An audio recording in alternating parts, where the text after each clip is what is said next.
બિદડામાં નેણમાં ઉપાશ્રય બિદડા સરોદય ટ્રસ્ટની હોસ્પિટલમાં પરમ પૂજ્ય સુવિધિબાઈ મહાસતીનો 19મા ઉપવાસે તારીખ 30મી માર્ચના સોમવારના રાત્રે 9:15 કલાકે સંથારો સિજી ગયો હતો। અમરસંસ પરિવારના પરમ પૂજ્ય સુવિધિબાઈ મહાસતીની પાલખી યાત્રા તારીખ 31મી માર્ચના મંગળવારના બપોરે 2 વાગે નેણમાં ઉપાશ્રય બિદડા સરોદય ટ્રસ્ટની હોસ્પિટલ બિદડાથી નીકળી હતી। આ પાલખી યાત્રામાં અમરસંસ પરિવારના 20 ગુરુભક્તો, મુંબઈથી આવેલા ગુરુભક્તો સહિત કુલ 250 ગુરુભક્તો જોડાયા હતા। પાલખી યાત્રામાં જય જય નંદા, જય જય ભદ્રા જેવા નારાઓથી વાતાવરણ ગુંજી ઉઠ્યું હતું।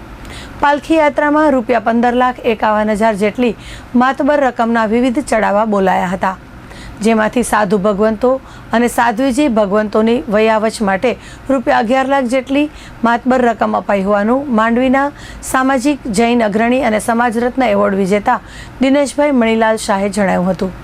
ઉલ્લેખનીય છે કે પરમ પૂજ્ય સુવિધિબાઈ મહાસતીજીએ તારીખ 12/3/2026ના રોજ 8 કોટી મોટીપગ સ્થાનકવાસી જૈન સંપ્રદાયના કાર્યવાહક પરમ પૂજ્ય તારાચંદ મુનિ મહારાજ સાહેબના મુખે સંથારાનો સ્વીકાર કર્યો હતો।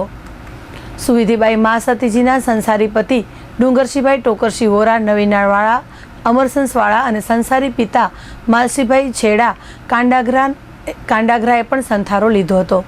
આમ પિતા અને પતિના પગલે પગલે સુવિધિબાઈ મહાસતીજીએ સંથારો લીધેલ હતો।